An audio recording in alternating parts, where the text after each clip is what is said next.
여러분은 이제 우리가 함께 성경을 공부해 나가면서 이 신학과 연결된 이야기를 함께 살피려고 합니다. 자, 이제 좀 시작하죠. 성경 전체는 마치 하나의 큰 스웨터처럼 되어 있습니다. 혹시 여러분 기억나시나요?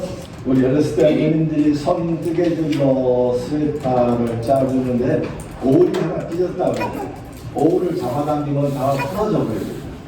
성경도 여러 가지 보지만 언약의 거대 속에서 이 옹기종기 묶여져 있기 때문에 하나의 큰 틀인데 그 틀을 하나 이해하시면 성경 전체를 이해할 수 있고 또 언약 신학을 다 공부하고 하시면 여러분 머릿속에 하나의 아코디언처럼 보아집니다.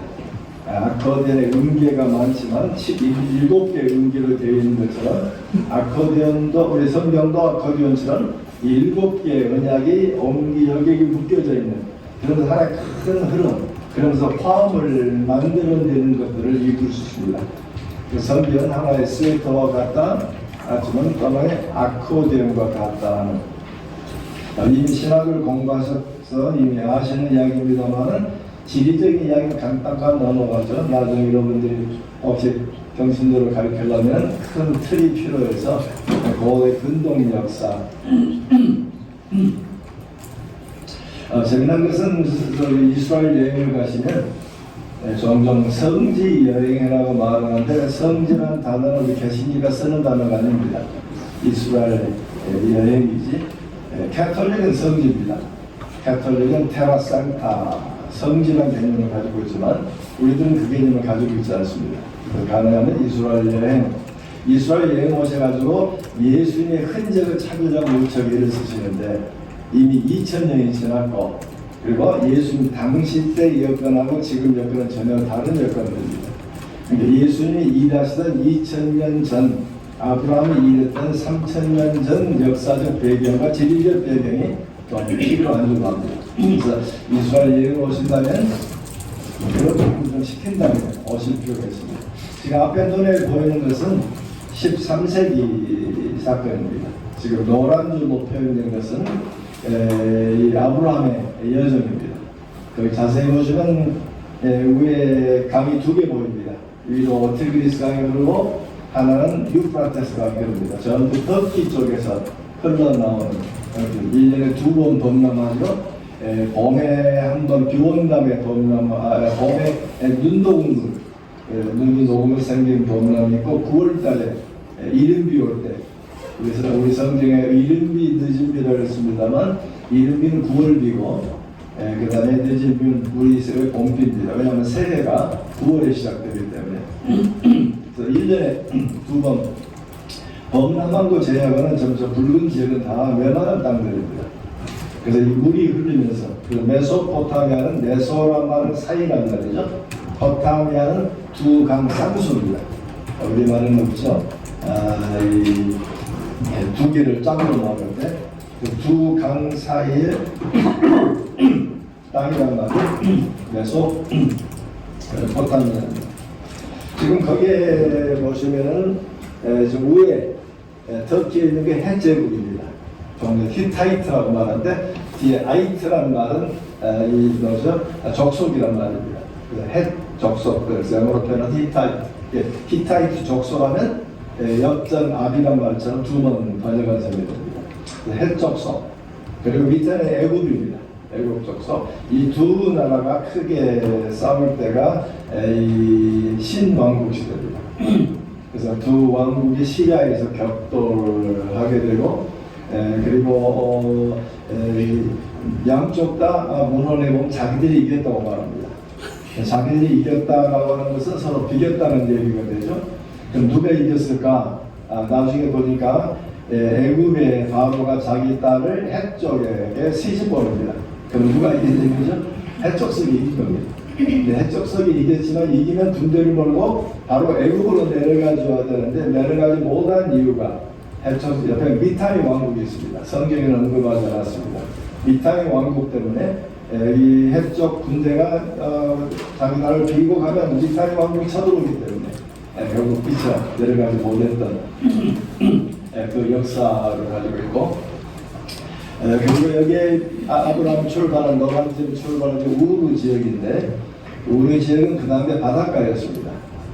지금은 한 500km 페르시아만에 떨어져 있습니다. 이 두 강에서 나온 토사 델타 지역이 커지다 보니까 지금 상당히 멀리 떨어져 있으면 아브라함 때는 바닷가 가까운 게 있었다. 그래서 강과 바다가 어우러지면서 문화가 빨리 발전했던 걸로 보아집니다. 그리고 우리 홍해라고 말할 때는 우리 애국 변라는 홍해지만은 시내반도 옆에 지금 사우디아라비아 또 홍해 바다입니다. 홍해는 양쪽으로 갈라져 있기 때문에 성경을 읽을 때는 정확하게 달리가 살펴볼 필요가 있습니다. 다음에 이집트의 역사는 이것은 18세기 이야기입니다. 지금 페르시아만에서 지중해까지 우리의 붉은 선은 고대 아카드 제국입니다. 세계 최초 제국입니다. 최초 제국은 23세기 시작해서 21세기까지 약 2세기 동안 고대 큰 제국을 가지고 있었고, 그래서 제국이라는 단어 23세기 이미 출발했다는 사실. 아브라함은 고대 제국, 구아카드 제국이 무너지고, 그리고 제3왕조, 우르 제3왕조가 일어나던 그 어간에 태어난 걸로 보아집니다.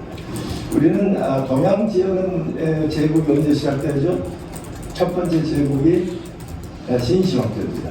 진시황이 주전 몇 세기죠? 주전 3세기입니다. 고대 근동 역사보다는 상당히 뒤의 역사입니다. 신석기, 구석기는 논란이 많습니다만, 문자, 역사라고 하는 것은 문자가 있을 때 역사, 문자가 없으면 선사라는 단어가 씁니다.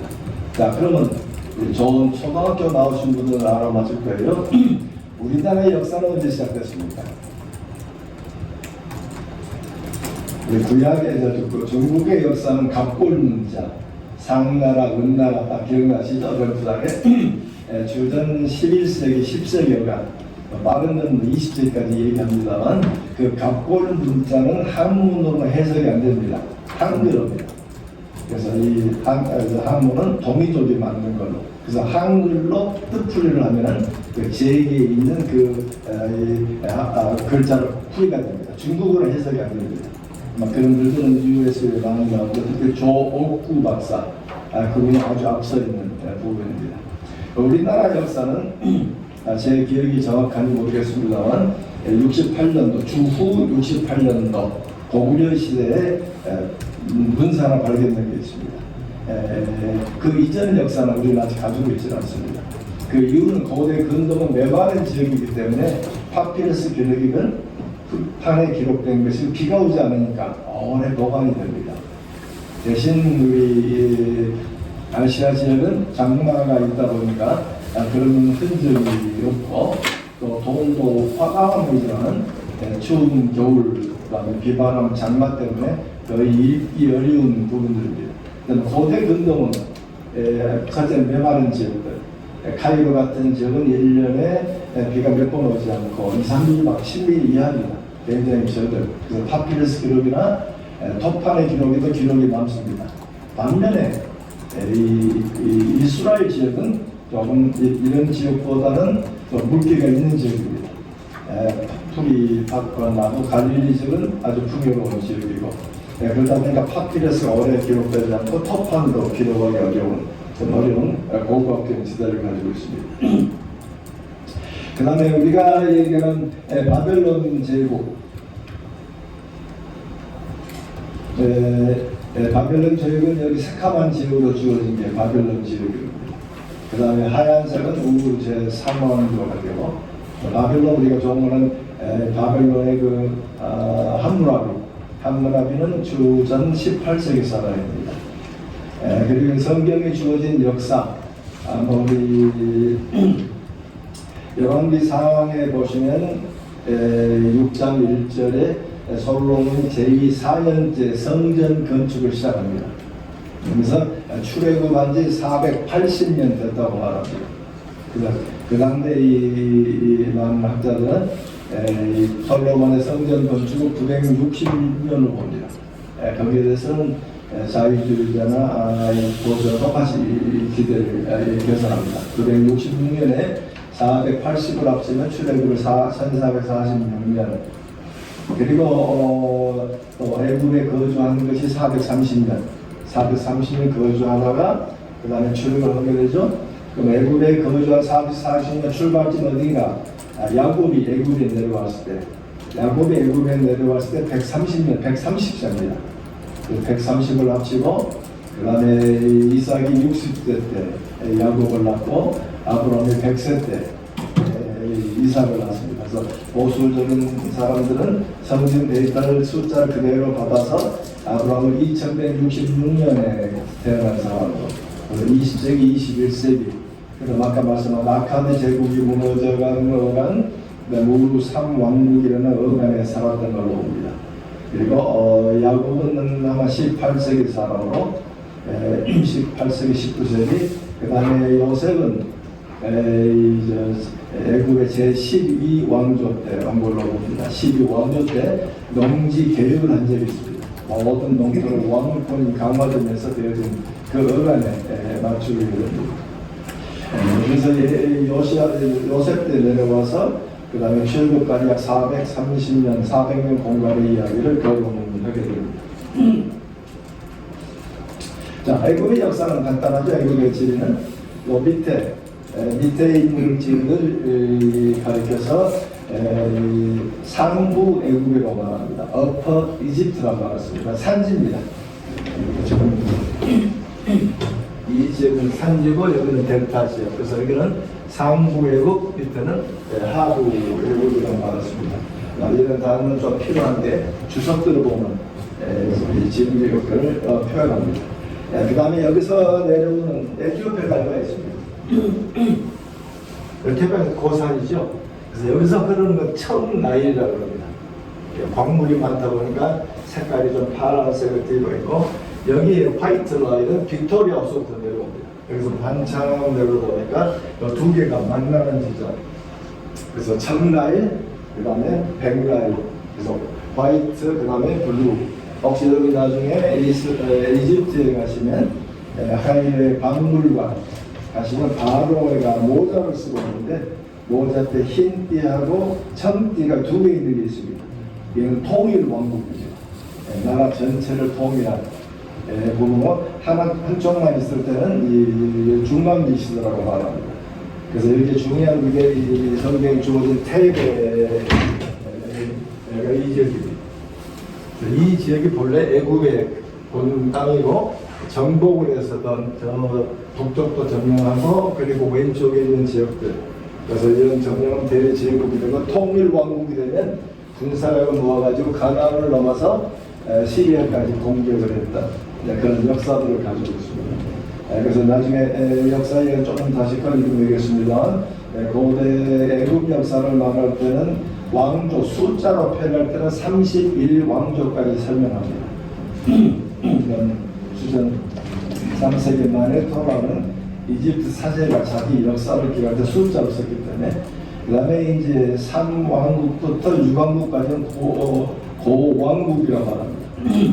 왕국이라 말할 때는 북쪽과 남쪽 전체를 다시 통일 왕국을 말할 때, 그래서 통일 왕국이 고왕국 이전 시대가 있고 왕국 시대가 있고, 그 다음에 이 힘을 잃어서 상부 애굽만 주로 다스리고 하부 애굽은 다 힘을 잃었을 때를 중간기라고 합니다. 제1 중간기. 그 다음에 이제 중간에 중왕국 시대가 있습니다. 중왕국 시대가 있고, 그 다음에 제2 중간기가 있습니다. 제2 중간기 어간에 아브라함과 이삭과 야곱이 살았지 않았겠는가. 왜냐하면 통일 왕국이 되면 군사력이 강하기 때문에 이 살던 사람들이 함부로 이동을 못하죠. 애굽 군사력 때문에. 자주 이동했다고 하는 것은 애굽에 힘이 없었던 시대로 보아집니다. 그리고 중왕국, 그리고 제2중간기가 끝난 다음에 이제 신왕국, 그러니까 신왕국 18왕조부터 22왕조까지 주어지고, 그리고 신왕국 이후입니다. 자세는 나중에 모세 얘기를 잠깐 우리 지식을 위해서 잠깐 언급하겠습니다. 자, 그 다음에 거론되는 것은 이건 이제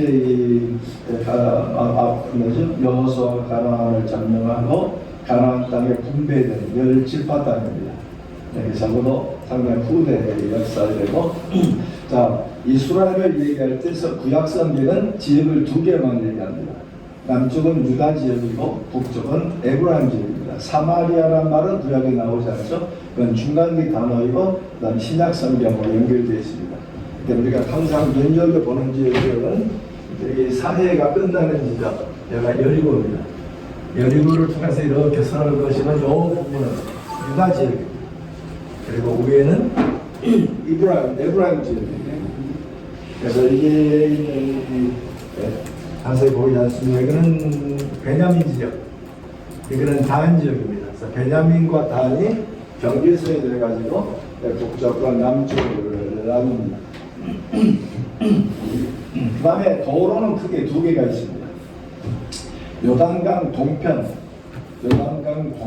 길은 왕의 대로라고 말합니다. 요단 동편은 상 1000m, 1200m 고지대입니다. 그 사이로 무역로가 발전되고 군사가 움직일 수는 바로 그래서 구약 이사야는 왕의 대로라는 말이 나온 것은 요단 동편 지역입니다. 그와 반면에 이스라엘 지역에서는 나중에 레이저 펜 좀 주세요. 저 위에 저 하남에서 다마스커스를 지나가지고 쭉 내려오면 지금 이 갈릴리 옆에 있는 큰 도시가 하솔입니다. 아마 이걸로 표시가 되겠지? 이 지역이 하솔 지역입니다. 북쪽에서 쭉 내려다가 하솔을 꺾어서 연기를 지나 여기 산지죠. 산지 옆으로 흐르는 지역에 무기법입니다. 이렇게 흘러서 이렇게 해변으로 나갑니다. 해변의 길은 이사야에서 한번 나와 있고, 원래 이 길 이름이 없어서 로마 사람들은 비아 마리스란 말을 합니다. 비아란 말은 길이고 마리스란 말은 해변입니다. 해변의 길. 우리 출애굽을 중심으로 얘기하는 블레셋에 이르는 길이라고 언급한 적이 있습니다.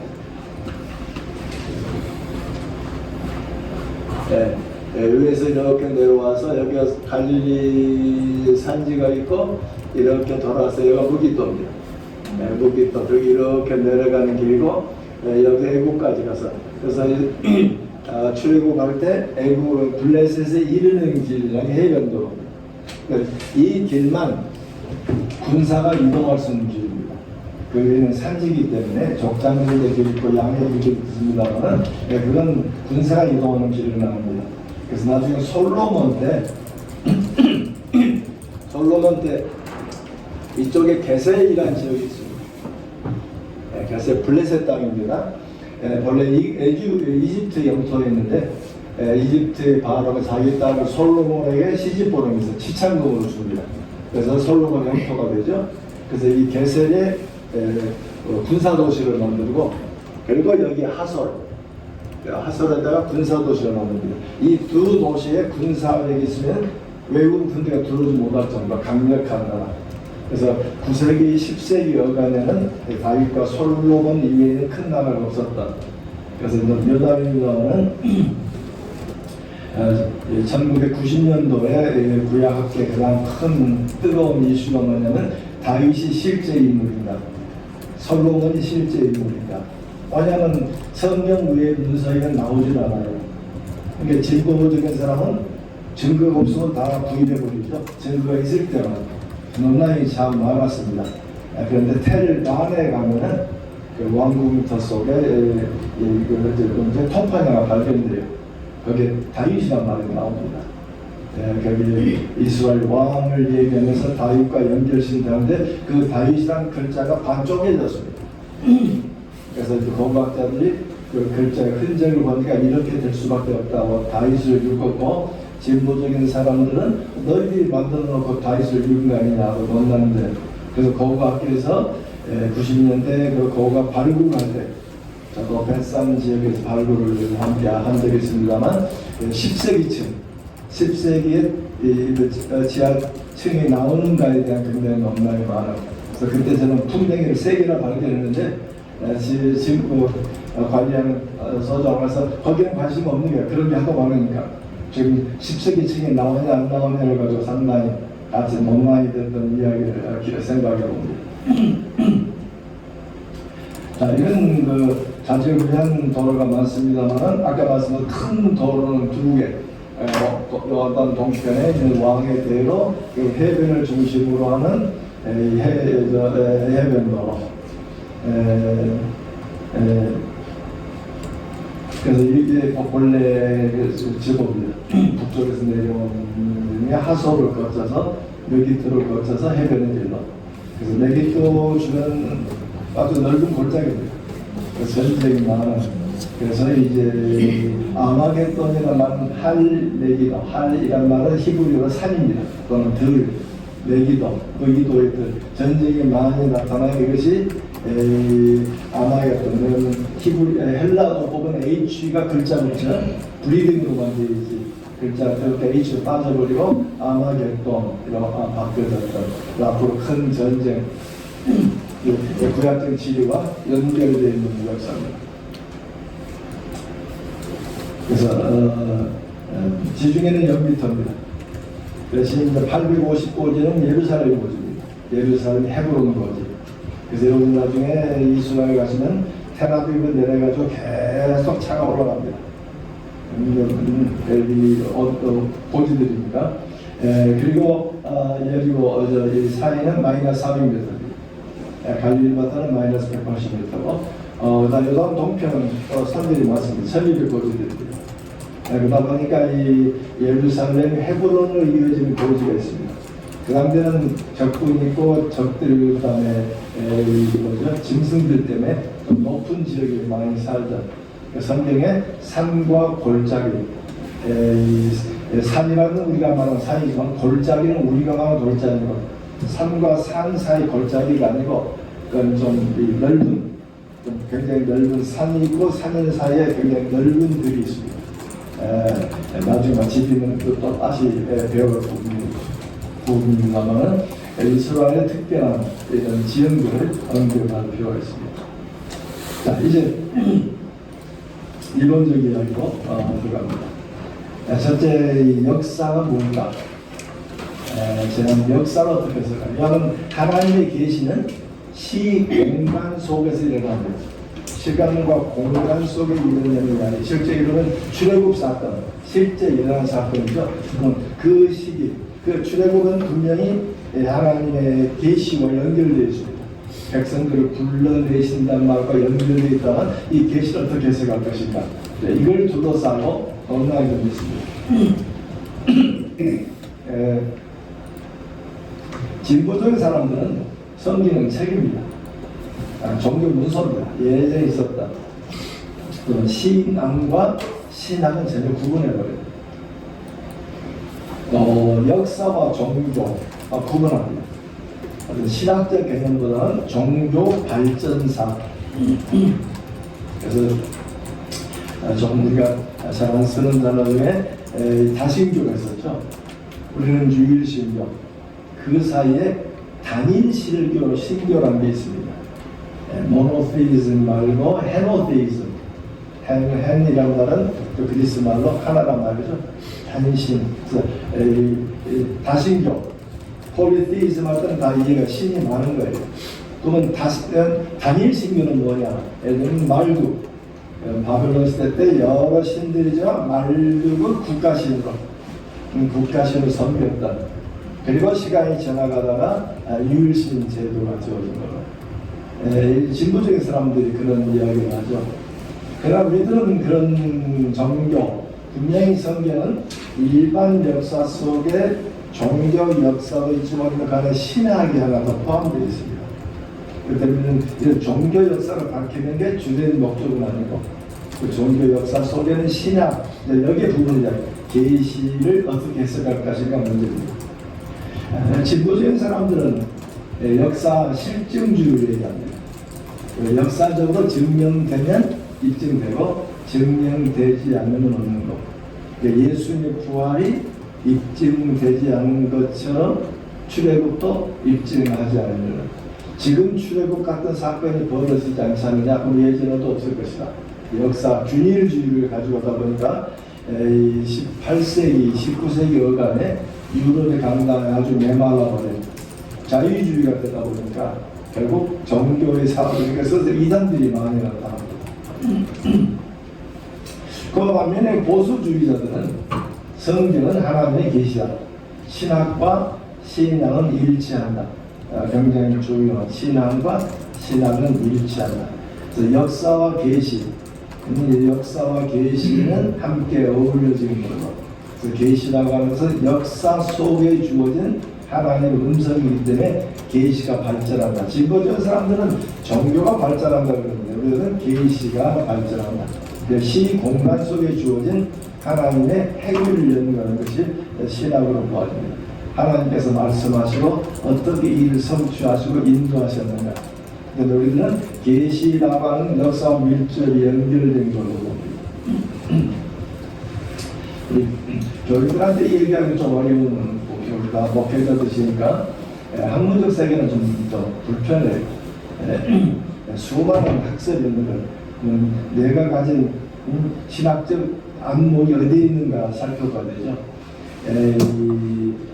8세기여간의 묘비에서 발견된 그 글에 여호와와 그의 아내 아세라, 여호와와 그의 아내 아세라 그런 글이 나와요. 그러니까 진보주의에서 봐라, 지금 이 다원주의 다신교에서 유일신교로 넘어가는 어간에 나온 하나 좋은 역사. 우리는 뭐라고 해석해야 되죠? 본래 모세 때 유일신교가 있었는데 사사기 봐라, 열왕기 봐라, 굉장히 혼돈된 얘기가 많아. 막 그 당대 얘기 아니냐. 유일신교가 있었는데 변질되어 갔다가 히스기야 요시야 때 사도 다시 종교 개혁이 이루어졌던 그 어간의 중간 역사를 잘 얘기해 주잖아요. 똑같은 거지만 주어진 것은 이걸 어떻게 보고 해석하는가. 그게 관점이고 그게 신학의 해당됩니다. 성경을 바라보는 관점은 좀 여러 개 있습니다. 성경의 이제 통일성, 우리가 이제는 제가 살피자는 책에서는 살폈습니다. 상당히 긴 기회에 살폈는데 성경 전체를 하나의 통일로 볼 것인가. 일부 세대주의라는 게 있습니다. 세대주의는 성경은 통일성을 보지 않습니다. 성경은 역사의 단절로 봅니다. 7개의 역사, 많게는 13개의 세대, 7개 세대가 이렇게 시간이 지나가면서 만들어진 거고, 세대로 해석하게 되면 통일성이 약화됩니다. 대신 다양성은 강화됩니다. 아브라함의 시대, 모세 시대, 이런 이 강화되는데 통일성은 약하게 됩니다. 저는 여러분과 함께 다룰 것은 이 통일성을 주로 얘기합니다.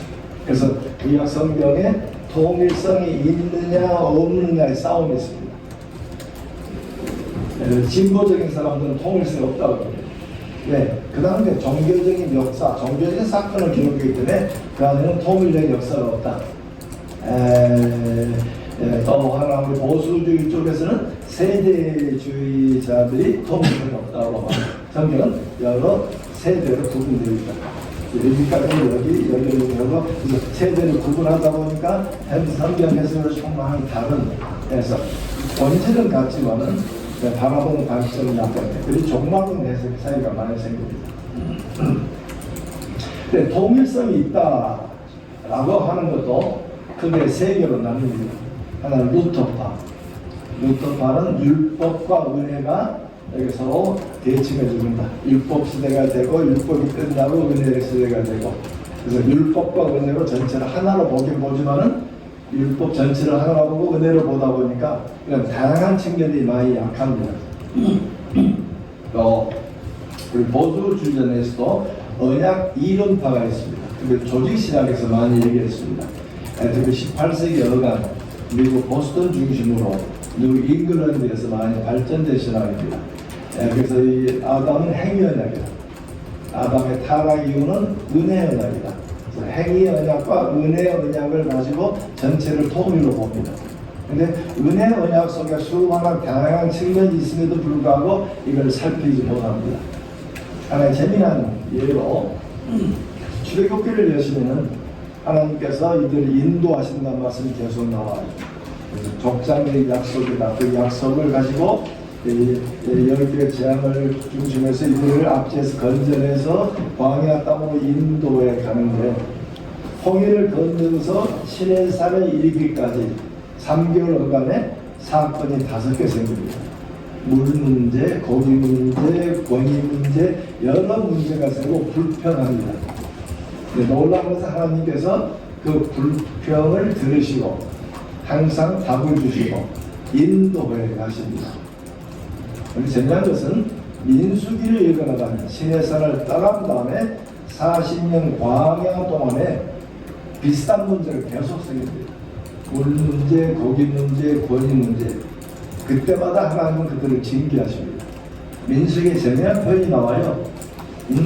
애굽에 살 때는 이것도 먹고 저것도 먹고 수박도 먹고 뭣도 먹다 하는데 여기는 아무것도 없다. 매일 먹는 게 맛없는 이 만나만 주지 않느냐 하고 고기 이야기를 끄집어내요.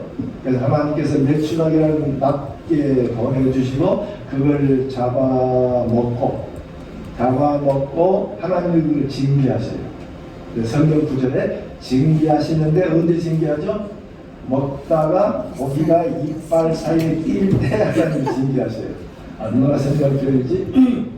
근데 왜 앞서는 징계 안 하셨는데 왜 여기는 징계하시죠? 참 하나님이 변덕스럽나요? 하나님 마음이 변하셨나요? 왜 이렇게 주어졌을까? 삶의 지침인 법을 주기 전하고 법을 준 이유는 틀립니다. 여기서 우리가 할 때는 법의 의미가 뭐냐는 거 굉장히 중요한 나중에 모세도 배우고 있습니다. 법은 삶의 지침서입니다. 아직 법이 없으니까 뭐가 죄인지는 몰라요. 그래서 하나님께서 구체적인 법을 문서로 주십니다. 그게 이제 성경 모세에 주어진 율법 언약입니다. 구체적으로 주어지다 보니까 그 다음에 잘못했을 때 징계가 있고, 징계가 있으면 또 하나 필요한 게 뭐죠? 속죄가 필요합니다. 그 제사 제도가 함께 주어집니다. 그런데 이것처럼 성경의 역사의 다양성, 하나님의 행하시는 모습이 다양하게 나타나는 일 전체를 하나로 보기 어려워요. 그래서 세 번째 통일된 방법은 유기적 방법입니다. 유기적 모델, 말씀 발전한다. 여기는 유기적 모델의 기초에서 주로 말씀을 언급하려고 합니다. 자, 유기적 모델을 언급하지만 성경을 공부하는 방법에는 크게 두 가지가 있습니다. 하나는 성경신학적 방법입니다. 창세기에서 계시록까지 통일되게 발전하는, 그래서 그걸 통시적 방법이라고 말합니다. 영어로는 다이아크로닉, 다이아란 말은 디아, 비트윈, 사이라는 말이고, 크로닉이라는 말은 크로노스, 시간이라는 말이죠. 그러니까 시간이 흐르는, 그래서 시작부터 끝까지 통일되게 발전, 어떻게 하나님이 통일된 역사를 이루셨는가, 그걸 연구하는 게 성경신학입니다. 그래서 구약신학은 주로 언약 중심으로 하고, 신약신학은 하나님의 나라 개념으로 주로 다룹니다. 창세기 하나님과 계시록의 하나님은 동일한 하나님이시지만은 하나님께서 계시를 펼쳐나갈 때 창세기 1장에 다 펼치지 않았습니다. 시간이 가면서 조금씩 펼쳤기 때문에 이게 어떻게 펼쳐져 가고 어떻게 이게 묶어져 나가는가를 연구합니다. 그래서 또 다른 방법 중에 하나는 조직신학입니다. 조직신학은 동시적 방법입니다. 동시라는 말은 synchron인데, syn이라는 말은 함께라는 말이고, chronic이란 시간이죠. 전체 시간을 하나로 봐버립니다. 그래서 신구약 성경은 완성된 말씀으로 이미 역사의 이야기가 전제해버리고, 그 성경의 논리적 부분들 한 번이라도 언급됐으면 교리화할 수 있는. 그래서 성경신학과 조직신학은 서로 연구하는 방법은 차이가 있지만 상호 보완적입니다. 성경신학은 항상 곁에 조림가 있어야 됩니다. 교리서가 있어야 됩니다.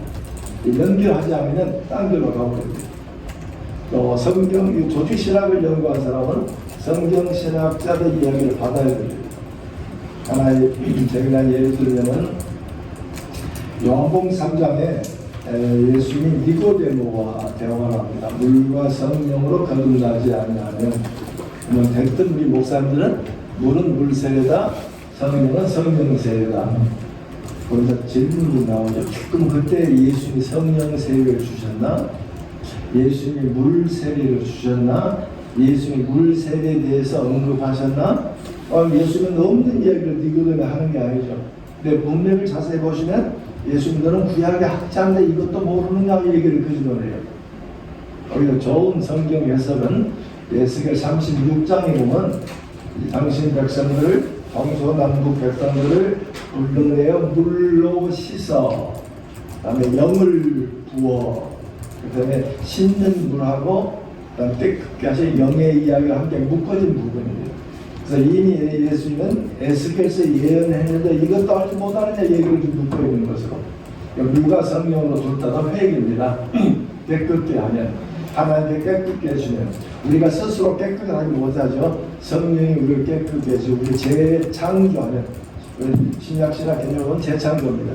하나님께 부르시면 그래서 고린도전서에는 성령이 아니하고는 누구든지 예수를 주라 고백할 수 없다. 성령이 하시는 내가 한 게 아니죠. 성령이 우리에게 고백해 하시는 그러니까 내가 믿은 게 아니고 하나님께 믿게 해주시는 그 때문에 이 구절도 조직신학에서 돌아볼 때는 그렇게 해석하지만 성경신학 같은 경우는 에스겔에 대한 지금 성취 메시지로 예수님을 언급한 걸로 보입니다. 그 때문에 성경신학과 조직신학 함께 연결돼요. 여러분의 책상에도 성경신학책 있어도 꼭 조직신학도 항상 그래서 저는 자주 교리들한테는 조직신학이 너무 어려워하니까 소교리 문화를 많이 씁니다. 웨스민스터 소교육도 어려웁니다. 거기 다 들어있습니다. 7개 조직신학 다 들어있습니다. 그리고 그린 윌리엄슨이 쓴 소교리문답 강의에 있습니다. 아주 영어도 좋고 아주 목사님들이 수요 설교하면 1년 동안 설교하면 아주 좋은 책입니다. 제가 조선족 목사들을 오래 가르쳤더니 그 중에 한 분이 이 수요일 설교 1년간 했더니 조직신학이 머릿속에 확 들어오더라고. 아주 정확한 그래서 아주 쉬운 웨스민스터 소교리 문답서하고 그리고 성경까지 함께 연결할 수 있는 그 되기를 바랍니다. 자, 그 다음에 그래서 이제 우리 계시가 뭐냐? 계시 발전이. 계시가 어떻게 발전하는가? 하나의 좋은 데이터를 받았습니다. 자, 밑에 있는 선은 시간의 흐름입니다. 역사의 흐름이고, 계시는 두 개의 특성을 가집니다. 하나는 점진적 특성입니다. 여러분 서로 대각선으로 직선으로 발전하는 점진적 발전. 영어로는 프로그레시브입니다. 어떻게 발전하는가. 그 다음에 빨간 선 원형으로 발전된 것은 유기적 발전입니다. 그래서 이 계시는 두 개의 역사를 가지고 있습니다. 첫 번째는 점진적 역사, 두 번째는 유기적 역사. 자, 이 도표를 정확하게 이해하셔야 성경 계시의 발전을 계속 살필 수가 있습니다. 수많은 계시 사건들이 이런 의미로 발전합니다. 계시는 두 개 발전이죠. 하나는 점진적 발전, 또 다른 이야기는 유기적 발전. 하나 좋은 예를 들었습니다. 안식이라는 예를 들었습니다. 안식일, 안식년, 희년, 가나안 땅, 그리스도, 영원한 안식. 이 부분은 뒤에 나오는 PPT로 연결되어 있습니다. 맨 처음에 안식이란 씨앗. 그래서 이 계시의 발전에 대한 좋은 예는 씨앗입니다. 식물입니다. 봄이 되면 씨앗을 심습니다. 씨앗이 완전한 씨앗이어야 조금 지나면 완전한 싹이 납니다. 싹이 자라면 그 다음에 작은 줄기가 나오고 큰 줄기가 나오고 잎이 피고 꽃이 피고 열매를 맺는 사이클입니다. 각 단계마다 전부 완전해야 가능합니다. 성숙과 미성숙이죠. 마치 어린아이가 갓 태어났을 때 이러면 아이가 완전한 인간으로 보지 아직 덜 된 인간으로 보지 않죠. 각 단계마다 완전한 인간이 됩니다. 마치 어린아이가 조금 지나서 초등학교를 가고 대학교를 가고 그 다음에 성수 간다고 결혼하고 다시 자식을 낳는 이 사이클처럼 성도도 마찬가지입니다. 우리 다 아이들을 키워보신 아이들인데 아이가 태어나서 연필을 주어주고 동그라미를 그리려고 몇 살입니까? 갓 태어나서 천재 아이가 태어난다고 해서 연필을 주고 동그라미 뽑거든요. 2살 되면 막 그냥 지그재그로 막 하다가 조금 네모하고 삼각형 없어 초등학교입니다. 6살, 7살 때가 가능하지 그 전까지는 되게 가능합니다. 다시 말하면 인간도 잘하고 계시도 유기적으로 잘합니다. 안식이라는 개념의 씨앗은 언제라고 그런가? 안식이라는 단어를 말할 때는 단어 2개가 필요합니다. 히브리 말로는 샤바트입니다. SBT, 샤바트. 그 다음에 그리스 말로는 카타파우어입니다. 카타파우어. 그래서 안식의 명사는 카타파우시스. 그 다음에 히브리 말의 샤바트는 자음은 똑같고 모음만 바뀝니다. 모음은 샤바트는 B가 2개거든요. 샤바트. 그래서 이 두 단어를 중심으로 살펴보면 안식은 2가지 큰 원리를 가지고 있습니다. 첫 번째는 안식 시간 문제입니다. 안식은 항상 6대1입니다. 6일 일하고 하루 쉬고. 그래서 안식의 처음 이야기는 창세기 2장 3절에 나옵니다. 6일간 창조하시고 하나님이 쉬셨더라. 그때 샤바트라는 동사를 씁니다. 아직은 안식일이라고 하는 원리는 두루도 많습니다. 씨앗이 심겨졌고 한참 지난 다음에 싹이 피고 줄기가 남는 거 보니까 안식일이 나옵니다. 출애굽기 20장, 신명기 31장 자세하게 책에 나오죠. 그런 부분들 보면은 하나님께서 안식 6일간 일하고 7일째 쉬셨다 너희도 쉬어라. 하나님 명령으로 나옵니다. 그래서 안식일 쉼으로 말미암아 다시 다시 삶이 시작돼요. 그래서 6일 일하고 하루 쉬는 6대1의 방법입니다. 그다음 레위기 25장에 보면 안식년이 나옵니다. 6년 땅을 경작하고 7년째 쉰다. 네? 하나님의 땅의 안식년이라는 말을 쓰죠. 땅을 6년간 경작하고 7년째 쉬게 해줘라. 그 다음에 희년은 7번째 안식년이 시작되듯 주거든요. 그것도 일종의 다 6대1의 방식들입니다. 그래서 희년이 되면 땅의 원소유주에게 돌아가게 되고, 그리고 모든 빚이 성산되고, 그리고 새로운 새해, 우리들은 각자로 시작해서 60이 되면 새로운 각자가 돼서 회갑이란 말을 씁니다만, 구약에서는 그 개념이 아니고 안식년 개념이 되어가지고 50년째가 되면 새로운 시작.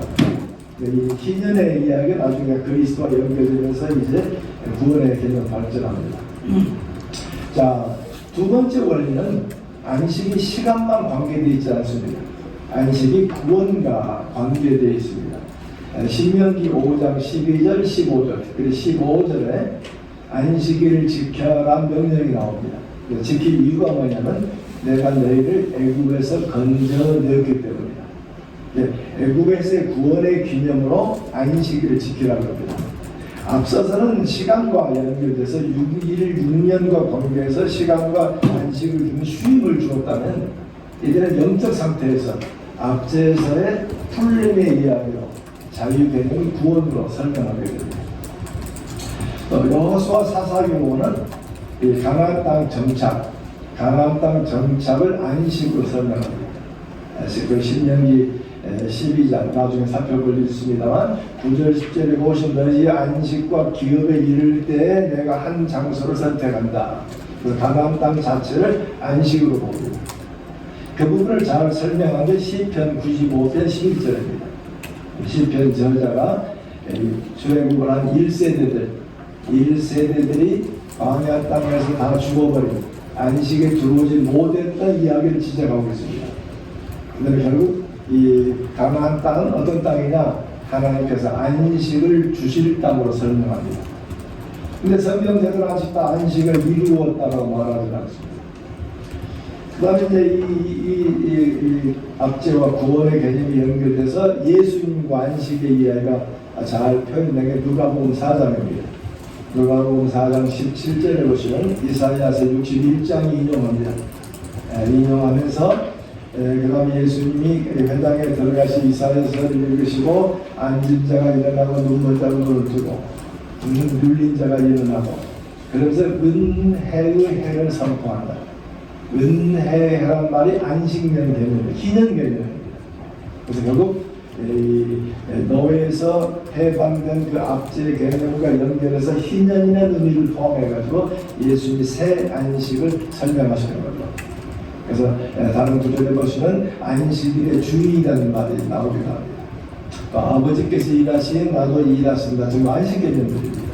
그래서 결국 죄의 압제에서 벗어난 그리스도의 구원이 그를 온전한 희년으로 인도하셨던 말씀을 언급합니다. 그리고 안식의 제일 마지막 연구 때 이제 계시 말씀이 발전대로 마지막에 꽃으로 나타난 말씀이 히브리서 4장 8절 9절입니다. 그래서 구절은 우리 성경을 한번 볼 필요가 있습니다. 히브리서 4장 8절 9절. 지금 문제는 여호수아 안식을 얘기하다가 4장 8절에 보시면 여호수아가 그들에게 안식을 주었다면 지금 여호수아는 가나안 땅을 점령했습니다. 가나안 땅을 점령했는데 땅 자체만이 안식이 아니고 온전한 안식을 주었다면 근데 여호수아 때 온전한 안식이 주어지지 않았다는 거죠. 하나님이 이미 다른 날을 말씀하셨다. 그래서 8절에 안식이라는 단어, 우리나라 단어는 안식입니다만 헬라 말은 카타파우시스입니다. 카타파우시스는 쉼이라는 단어입니다. 여호수아 때 온전한 쉼이 주어지지 않았다. 다른 날이 필요하다. 구절에 보면 그런즉 안식할 때가 이때 안식이란 단어는 앞에서 쓴 카타파우시스를 안 썼습니다. 여기서 헬라는 사바티스모스입니다. S-A-B-B-A-T-I-S-M-O-S 카타파우시스 아니면 사바티스모스. B가 두 개라 말씀드렸죠. B가 두 개는 샤바트의 히브리 명사를 헬라 말로 바꾼 겁니다. 그러니까 결국 성경 저자는 온전한 샤바트는 아직도 남아있다. 그럼 온전한 샤바트가 언제죠? 마지막 안식입니다. 마지막 주님의 재림하는 그 날의 안식이 남아있다. 그래서 창세기 2장에 시작된 안식이라는 단어가 계속 점진적으로 유기적으로 발전하고 오니까 영원한 안식, 영원한 안식을 우리에게 주셨다. 자, 그럼 여기서는 우리가 하나 중요한 단어가 우리가 주일날 하루 쉬는 안식의 원리에서 6일이다 하루 쉼에 관한 얘기지만 이 쉼은 단순히 하루의 쉼만이 아니고 영원한 안식을 기다리는, 영원한 안식을 지금 도래를 기다리는 우리들이 주어진 하나님의 선물로. 그래서 안식일은 일하지 않는, 노동이 없는. 근데 우리가 주일날 어느 장로님 말씀이 들었거든요. 주일이 아니라 주일날이라고. 아침 7시 밤 11시까지 뛰어야 된다고. 제가 어렸을 때 아버님이 장로님으로 당회 모이면 주일날 안 모였습니다. 주중에 모였습니다. 성가대에서 주중에 있었고, 주일학교 교사 전부 주중에 있었습니다. 주일날은 예배 번건 매일 없었습니다. 우리 중고등부 때 노회에서 배구대회를 한다고 해서 학생회 때 배구 손맞춰본다 했다가 목사님이 안식일날 했다고 학생부 없애버리겠다 했던 날 가서 몇 시간 동안 조아리면서 장구했다 했던 적이 있습니다. 그만큼 그때는 엄했습니다. 근데 지금은 이 안식일이 많이 약해요. 그러다 보니까 친한 친구한테 예수 믿자 교회 가자고 그러면 친한 친구가 뭐라 그러죠? 야 너나 가. 교회 가면 빼고는 너나 나나 똑같은데 이 교회가 세상과의 구분점이 사라져버려요. 옛날에는 금주, 수, 주초 문제도 굉장히 엄했다. 또 주일날 되면 성경 딱 들고 보면 기독교인을 구분됐다. 근데 저는 성경책이 다 애를 들어다 보니까 이제 누가 기독교인이 구분이 되지 않은. 그래서 어느 면에서는 우리가 주일 문제를 다시 한번 거론합니다. 예전처럼 주일날 시장 보지 않고 주일날 뭔가 좀 다른 사람과 구분된, 그런 율법적인 요소가 아니고 세상과 구분된 요소를 가지고 있는. 어떻게 보면은 우리 기독교인들이 세상과 다르기 위해서 여자분들은 스카프는 어떨까? 세상과 구분입니다. 그래서 캘리포니아 일부 지역에서 여자 기독교인들이 이 가정이 깨진 이유는 우리 여자가 가정을 떠났기 때문에, 직장 때문에 가정을 떠난 것으로 가정이 파괴되면 남자 문제가 아니고 우리 문제다 해가지고 스카프 쓰기 운동을 한참 벌인 적도 있습니다. 그래서 율법이 지금 다시 돌아가자는 얘기가 아니고 주일다운 기독교는 기독교다움에 무슨 표시가 있으면 어떨까 하는 생각도 해봅니다. 우리 목회하신 분들이면 한번 생각해 볼 수 있는 뭔가 주변 사람과 차이가 있다. 누가 봐도 당신 예수 믿는 사람이군요.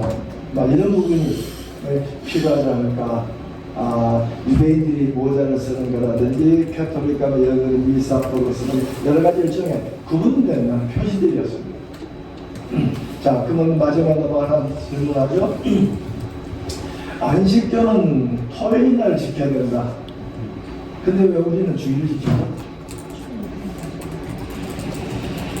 안식교도 와서 좀 틀렸다. 말씀을 했다. 분명히 구약은 토요일인데, 그럼 또 토요일로 보면 또 시간도 정해져.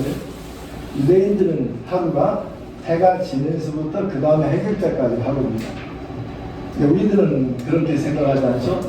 우리는 지금 우리의 기상대를 얘기하는 걸 얘기하는 거죠. 그러면 토요일과 안식, 이 부분은 원리가 두 개가 필요합니다. 첫 번째, 6대1, 6일2라고 하루 쉬면 된다. 이 원리가 있어야 돼요. 그럼 이제 이 원리가 잠깐 변경되면 미장원 다닌 사람들, 미용사들은 화요일 날 쉽니다. 주일날은 일해야 되니까. 그럼 화요일날 교회를 열어줘야 되나요? 또 백화점은 월요일날 쉬니까 월요일날 열어줘야 되나요? 일부 저 영등 보는 교회가 좀 큰 교회인데 하도 교인 중직자들이 골프 치고 주일날 하도 빠지니까 내가 금요일에 예배 가지고 금요일에 예배 보고 토요일날 주일날 가라. 그러면 주일날 하니까 드리는 게 아니냐. 그러면 월요일 예배도 있고 화요일 주일 예배도 있고 이게 복잡해져요. 그래서 두 번째 원리가 필요해요. 6일이다가 하루 쉬는데 구약은 그 하루를 안식일에 맞췄어요. 근데 신약교회는 주님의 날, 주의 부활의 날로 바꿉니다. 그래서 초대교회는 유대인 기독교회는 토요일날 지키려고 했었고 이방인 기독교회는 주의 날을 지키다 보니까 로마서 14장에 보면 어느 날이 낮고 어느 날이 틀렸냐고 서로 아교가 되기 시작하니까 사도 바울은 모든 날은 같다. 6일간이 7일간이 같다고 말하는 게 아니고 토요일이나 주일이나 같다. 너희들 마음대로 정해라. 기억나죠? 근데 시간이 지나가면서 유대인은 빠져버려요. 이방인들의 교회가 되기 시작하니까 주의 날 된 것이지 이게 안식일이 주일로 바뀐 건 아니에요. 안식의 의미를 주의 날로 의미를 했죠. 그 주일의 날에 쉬니까 안식의 의미를 주일에 집어넣어서 우리가 지키는 거예요. 자, 우리 어렸을 때는 주일 예배를 예배였지 주일 오후는 찬양 예배라고 했고 수요 기도회 금요 모임이라고 했습니다. 새벽 기도회 언젠가부터 다 예배입니다. 그럼 일주일에 예배를 몇 번 봐야 됩니까? 우리 합동 측에서 예배가 몇 번이냐 논란이 된 적이 있어요. 그래서 11번으로 바꾸려고 했습니다. 왜? 주일날 예배 2번, 수요 그 다음에 뭐가 있죠? 금요 모임 있고 7번 새벽 기도가 있고 이 공예배를 11번 바꾸려는 이유가 뭐죠? 공예배를 11번 바꾸면 새벽 예배 안 나오는 장로를 치료할 수가 있습니다. 장로팀들이 열심히 반대해가지고 그 무산됐죠. 예배는 한 번이죠. 대예배란 말이 맞지 않죠. 공예배죠. 공예배가 나머지는 성경을 가르치는 시간이에요. 예배가 아니고 시간, 가르치는 시간이에요. 기도회로 모여서 말씀을 가르치고 금요 모임도 가르치는 것, 새벽에 말씀을 가르치는 것이고. 그래서 주중에 그건 또 하나 재미난 문제가 나오죠. 예배는 몇 시에 와야 됩니까? 제가 미국에서 목회할 때 11시 예배를 성경을 가르치려고 10시 예배로 바꾸려고 했는데 우리 장로님들이 반대해요. 선교사가 전해준 복음이라는 겁니다. 그래서 11시 예배가 동정녀 마리아 탄생과 같은 거거든요. 그래서 10시로 바꾸는데 그건 1년 걸렸습니다. 왜 11시일까요? 다 신학교에서 안 가르치는 거예요. 중요한 것은 옛날에는 두 끼 문화입니다. 세 끼 문화는 2차든 이후입니다. 그 전까지 세 끼 먹는 사람 부자들 위해 안 먹었습니다. 중간에 간식이 있어서 나라들마다 점심에 해당되는 고위명사가 없습니다. 다 후에 만들어진 단어입니다. 아침에는 브레스트, 브레이크 빼니까 스트레스고, 저녁에는 서프나 디너로 중간 단어가 없죠. 옛날에는 두 끼 문화이기 때문에 아침에 밀 빻아서 빵 만들고 설거지하고 나오는 시간이 11시입니다. 아침 다 정리하고 나와서 그럼 오후에 가면은 이제 들어가서 준비하고 먹으면 4시, 5시 먹고 그럼 자면 돼요. 갑자기 이제 경제가 크다 보니까 이제 새끼가 되니까 우리 몸이 아주 어려워지게 되고 저희도 나이 들면서 70 넘으니까 두 끼 문화 바꿔지더군요. 두 끼 문화가 몸을 유지해요. 세 끼 먹으면 견딜 수 없는 그 선교지가는 세 끼를 먹이는 바람에 무척 길거든. 그래서 이제 만들어진 게 11시지 11시가 또 법이다라는 말은 어렵습니다. 교회 형태에 맞게 정할 수 있는. 미국의 70년대 한인들이 마라탄에 모아서 예배를 드리다 보니 장소가 없었어요. 그래서 미국 교회를 빌렸었어요. 미국 목사님이 미국은 이 교회를 말할 때 여성으로 씁니다. 자매 교회가 왔으니까 약간 하나님의 교회인데 오해 써라. 사용료 필요 없다. 나중에 숫자가 더 많아지면 물값하고 전기값만 하고 그러면서 교회 가서 시간이 지나가니까 미국 한국 교회가 200~300명이 되고 미국 교회보다 거의 더 많이 모이는 거예요. 미국 목사님이 한국 목사님 불러가지고 이거 하나님의 교회인데 너희들이 편한 시간을 오후에 쓰고 오전에 쓰고 우리가 오후에 쓸게. 그러다가 나중에 이분들 교회를 사서 나오게 되죠. 이게 하나님의 교회인데 우리는 우리 교회입니다. 그래도 그걸 들었기 때문에 저희 집에서 예배를 드리다가 미국 교회를 빌려 쓰다가 상가를 24시간 쓸 수 있는 상가를 우리가 빌려 쓰게 됐어요. 근데 옆에 있는 베트남 교인들, 중국 교인들이 우리 교회를 빌려 쓰겠다고 하는데 장로님들 끝까지 예스를 못 빌려줬어요. 근데 우리 교회야. 우리 것이란 거죠. 아니죠. 하나님 것이죠. 그 개념 바꾸기가 쉽지 않아요. 그게 얼마나 밀집됩니다. 주일의 문제는 한번 생각해 볼 수 있는 내용들입니다. 자, 이제는 건너뛰어서 성경의 중심 사상입니다.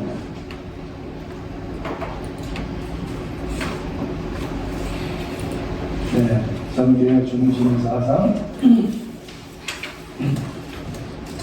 자, 신약은 하나님의 나라라는 말로 누구나 연결합니다. 하나님의 천국, 통치 이걸로 다 해석하는데 구약은 중심점이 있는가라는 가지 논란을 많이 했습니다. 지난 1950년대부터 성경신학이 발전되면서 구약의 중심점이 있는가, 없다, 있다 논란이 많고 학자들마다 자기 나름의 부분을 씁니다. 그래서 큰 학자들은 자기 나름대로 성경 전체를 묻는 띠들을 찾아서 얘기했습니다. 근데 A를 얘기하면 B가 연구이 어렵고 B를 얘기하면 또 다른 연구도 하고 전체를 묻기가 어려워요. 그렇지만 학자들의 일반적인 보수 학자들은 성경의 중심이라는 단어보다는 뼈대입니다. 성경의 뼈대로 언약이라는 단어를 씁니다. 우리가 앞에 부분을 구약, 뒤를 신약이라는 말을 씁니다. 누가 정했죠? 앞에 부분은 구약이라 하자, 뒷부분은 신약이라 하자. 초대교회 사도행전, 복음서 또 서신서가 기록될 때는 성경들은 다 구약이에요. 근데 새로운 성경, 서신서들이 주어지다 보니까 시간이 2세기, 3세기 되다 보니까 이제 성경이 앞에 성경, 뒤에 성경이 되죠. 이거 이름을 정한 사람이 오리겐입니다. 오리겐이 만든 게 아니고 히브리서에 보면 첫 언약, 그다음에 새 언약이라는 단어가 나옵니다. 그 단어를 빌려 썼습니다.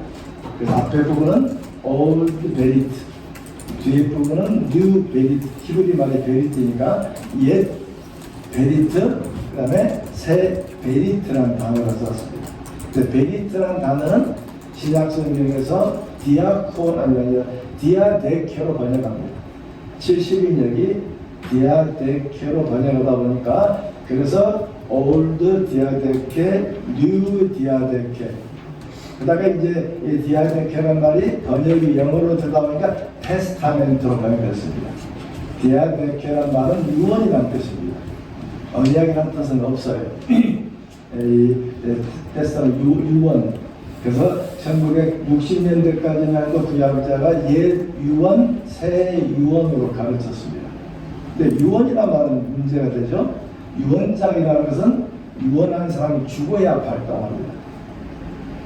예수님이 죽기 전에 유언, 죽기 후에 유언하다 보니까 신앙이 어려운 문제가 되고 고고하게 발견되고 발전되다 보니까 디아데케라는 베리트라는 단어가 디아데케, 유언이라는 뜻이 아니라는 게 알게 됩니다. 일종의 이 베리트라는 단어는 이 계약이라는 단어입니다. 계약적이니. 근데 70인역이 이 베리트라는 단어를 번역할 때 디아데케로 번역했는데 그 당시에 계약이라는 단어가 있었습니다. 쉰데케라는 단어입니다. SYN 데케, 쉰데케. 쉰데케는 이 데케라는 단어는 티데미 동사입니다. 둔다는 말입니다. 둔다. 쉰이란 말은 함께 둔다. A와 B 사이에 함께 둔다. 근데 70인년 번역자들은 이 쉰데케라는 단어를 거의 안 썼습니다. 왜? 이 단어를 쓰면 A와 B가 동격이 됩니다. 하나님과 인간이 함께 만들었다는 개념이 되니까 70인 번역자는 이 단어를 피했습니다. 피하고 그때 쓴 단어가 디아데케입니다. 디아데케는 계약이라는 단어를 쓴 적이 없습니다. 이제까지 발견된 모든 문헌에 그럼 왜 썼을까? 그러니까 논란이 많아서 좋은 해석은 디아란 말은 사이란 말입니다. A와 B 사이에 데케란 말 둔다는 말이죠. A와 B 사이에 이 두어진 것, 하나님과 인간 사이에 주어진 것. 이제 뭔가 있는데 그것을 표현하기 어려우니까 하나님과 인간 사이에 뭔가 두어진 것이다. 왜냐하면 성경이 가리키는 이 언약이라는 개념은 일방적 개념이 강합니다. 쌍방 개념이 약합니다. 그래서 이제 학자들도 논란이 많아서 왜 일방 개혁이 가능한가? 그런데 1935년에 13세기 문헌인 해족속 종주권조약, 나중에 모세 때 배우는 해족속 종주권 조약이 발견되고 보니까 거기에 일방적 언약이 나타납니다. 황제가 주변의 왕이 일방적으로 얘기를 합니다. 쌍방이 아닌 일방적. 그래서 그 개념들이 나오면서 일방 개념이 나오게 되고, 그러면서 이제 성경에 주어진 하나님이 일방적으로 당신 백성에 주어진 것, 인간과 합의에 주어진 것이 아니고 일방적으로 세워진 것 하면서 언약이라는 개념이 이제 강화되기 시작합니다. 그래서 지금은 언약, 제가 84년도에 교육에서 번역할 때는 우리나라 국어 사전에 언약이라는 단어가 없습니다. 언약으로 번역해줘도 출판에 있는 한글 학자가 전부 계약으로 바꿔버립니다. 계약이 아니라 그래도 안 된다는 게 왜? 사전이 없기 때문에. 그래서 그때 이상하다. 우리 기독교인 1000만이 되면 기독교 국어 교수들도 많을 텐데 왜 이 계약이라는 단어를 못 집어넣을까? 성경에 나타난 이 언약이라는 단어는 일방적 계약 개념을 설명해 주면 되는데, 그러니까 지금은 언약이라는 단어를 받아들여서 합니다만은, 그래서 옛날엔 계약, 그래서 예전에 나온 책들은 계약신학, 계약신학이라는 말을 쓰는데, 계약이라는 단어는 사실 좋은 의미가 아니죠. 계약이라는 쌍방 의미 때문에 언약이라는 것은 쌍방이 아니고 일방적 개념에는 강조돼요. 그래서 하나님께서는 우리하고 일방적으로 계약을 체결하신 걸로 우리는 받을 수가 있습니다.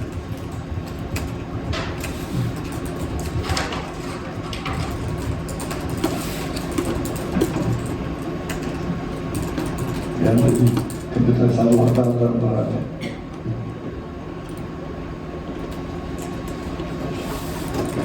자, 성경 전체를 언약으로 그린다면 이런 그림이 보입니다. 지금 앞에 서스펜션 브리즈를 우리말로 뭐라고 그러죠? 사장구라고 하면 강폭이 크고 물살이 셀 때 다리를 많이 모자랄 때 막는다거나 서스펜션 브리즈입니다.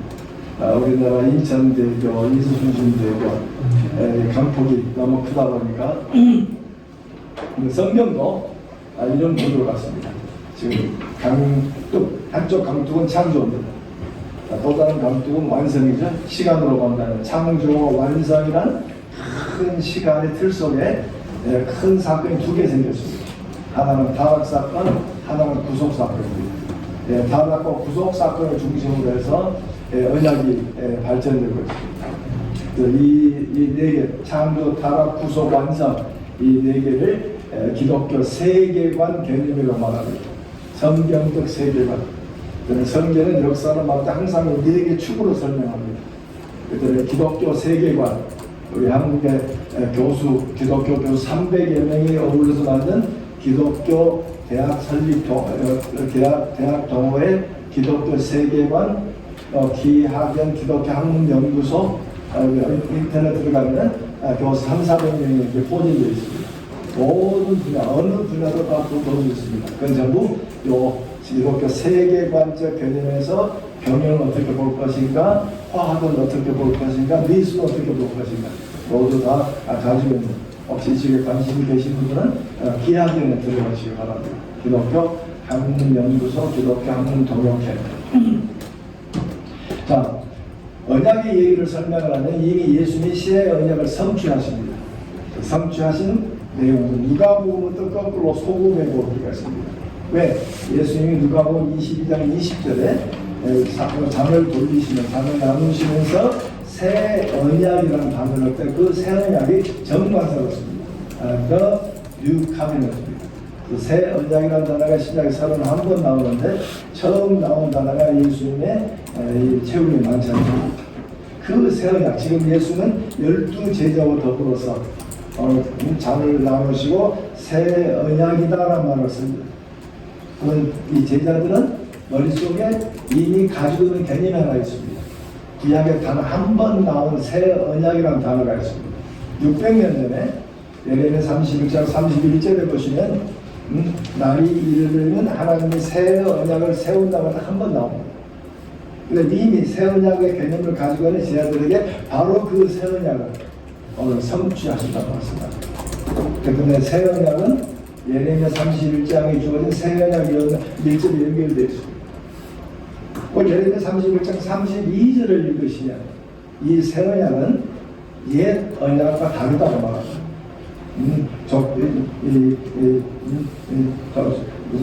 조상들을 애굽에서 건져낼 때, 내가 너희를 불러낼 때 언약과는 다르다 말하죠. 조상들을 불러낼 때 언약은 옛 언약입니다. 모세 언약입니다. 또한 출애굽기 24장 8절과 연결되어 있습니다. 하나님께서 출애굽한 백성과 맺은 그 언약과는 다른 새 언약, 새 언약과 이제는 모세 언약이 연결되기 시작합니다. 또 모세 언약을 자세히 보시면 출애굽기 2장 24절에 보시면 백성들이 하나님께 간청했더니 아브라함과 이삭과 야곱의 언약을 기억하고 백성들을 권념하셨더라. 그 권념이 출애굽과 연결되어 있습니다. 출애굽 사건은 이 모세 언약과 연결되어 있고 출애굽 사건은 아브라함 언약과 연결되어 있습니다. 그 성경 저자는 아브라함 언약이 성취되어 모세 언약으로 연결된 것을 얘기하고 있습니다. 그다음에 아브라함이 따로 있고 모세에게 따로 된 게 아니고 출애굽 사건을 통해서 무게 묶여진 얘기가 나옵니다. 그럼 아브라함 언약은 창세기 15장 8절에 볼까? 18절. 하나님께서 언약을 체결하시고 내가 이러이러한 땅들을 주는다라고 말합니다. 자, 여기서부터 질문이 확장되죠. 아브라함 이전에 언약이 있었는가? 성경은 창세기 6장 18절 노아 언약을 얘기합니다. 언약이라는 단어가 맨 처음 나오는 구절이 창세기 6장 18절입니다. 언약이라는 단어는 항상 동사가 카라트라는 동사가 나옵니다. 카라트는 자른다는 말입니다. 카라트, 베리트가 언약을 체결할 때 쓰는 정상적 용법입니다. 언약을 체결한다. 그런데 창세기 6장 18절에는 카라트를 안 쓰고 쿰이라는 동사로 씁니다. 쿰이란 말은 세운다, 일어선다는 단어입니다. 이걸 히필형, 사역형으로 만들어가지고 헤킴이라는 단어 씁니다. 세운다, 영어로 번역하면 establish라는 말을 썼습니다. 또 처음 언약을 쓸 때 왜 카라트라는 단어를 안 쓰고 헤킴이라는 단어를 썼을까? 근데 거기에 논란이 많습니다. 그럼 노아 이전에 언약이 있었느냐는 퀘스천이 걸립니다.